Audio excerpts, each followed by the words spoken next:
Article 3, Section 2, Trial by Jury, Original Jurisdiction, and Jury Trials. The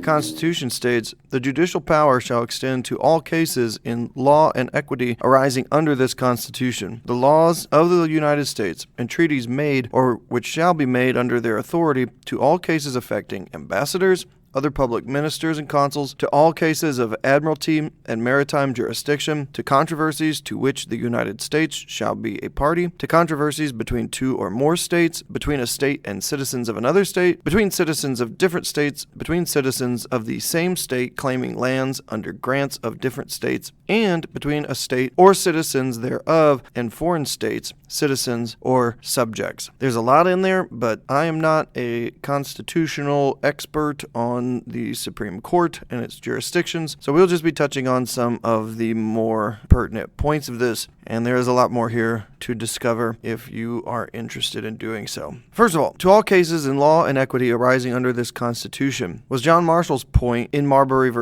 Madison. Marbury v. Madison is a case that established the principle of judicial review, where the Supreme Court, and actually all federal courts to some degree, have a certain amount of ability to judge the constitutionality of laws and executive actions. It does not explicitly state in the Constitution that the Supreme Court or any courts have judicial review powers. However, it has been an acceptable part of judicial powers since 1803 when the Marbury v. Madison case was decided. We won't get into the details of the Marbury v. Madison case here. It's somewhat convoluted how they got judicial review out of that, so I'll save you the time on this particular podcast. Also, the 11th Amendment has some things to say about how people can sue states. And for our purposes, that's what we'll say the 11th Amendment is at this point, and we will go over in more detail in the amendment section. The Constitution goes on to say, "In all cases affecting ambassadors, other public ministers and consuls, and those in which a state shall be party, the Supreme Court shall have original jurisdiction." Jurisdiction is defined as the power to hear a case, and original jurisdiction would mean that the Supreme Court is the first court to hear a case. Usually, original jurisdiction is reserved for the district court level, but you see any cases that involve an ambassador from another country, or if states are a party in that, then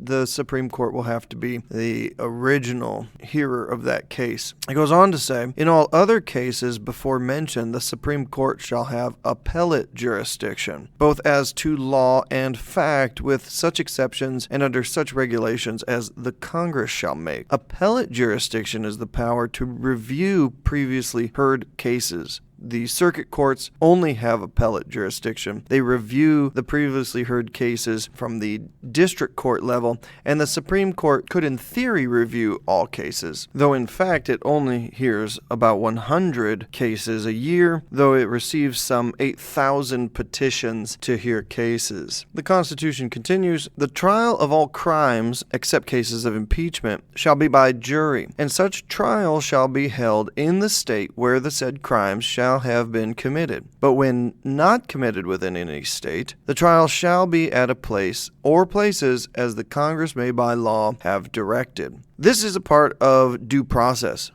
Due process is defined as following established and complete legal processes. I like to think of it as the legal process that is due to every individual. It starts now all the way with Miranda rights, to habeas corpus, to having a lawyer present, facing your witnesses and your accusers.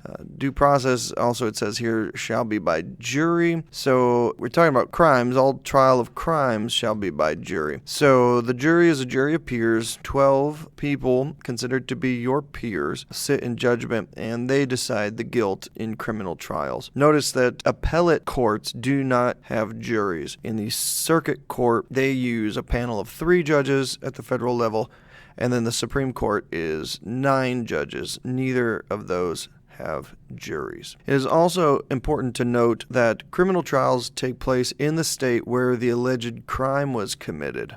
Impeachment cases don't have juries because the Senate sits in the seat of judge for impeachment cases.